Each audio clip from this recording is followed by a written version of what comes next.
une mort tragique qui lui a inspiré un magnifique livre. Ce jeudi 3 novembre, le prix Goncourt 2022 a été décerné à Brigitte Giraud pour son roman Vivre vite. L'auteur de 62 ans succède ainsi à Mohamed Bougarsar, lauréat du prix en 2021 pour la plus secrète mémoire des hommes.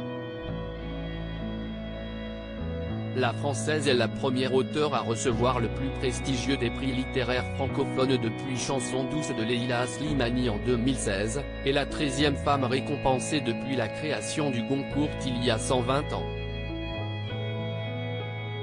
Dans son roman Vivre vite, Flammarion, Brigitte Giraud revient sur la succession d'événements improbables ayant mené à la mort de son mari, Claude, dans un accident de moto en 1999.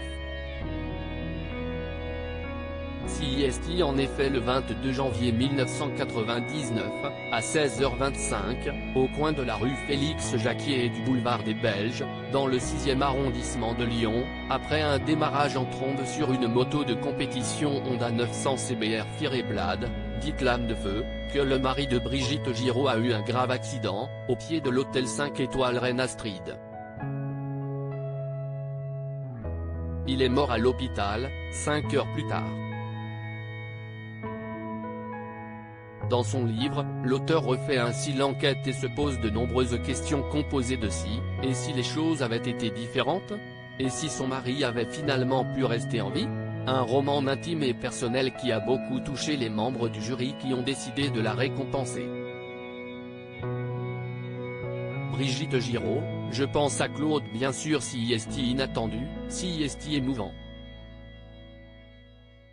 Je pense à mon fils, à Claude bien sûr, à la littérature, et aux mots qui permettent peut-être de conjurer le sort, a réagi Brigitte Giraud quelques minutes après l'annonce de sa victoire.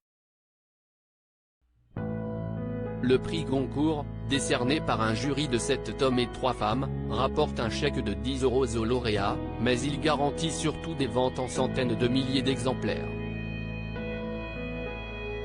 Et comme le veut la tradition, le Goncourt est suivi juste après du prix Renaudot, remis dans le même restaurant du quartier de l'Opéra à Paris.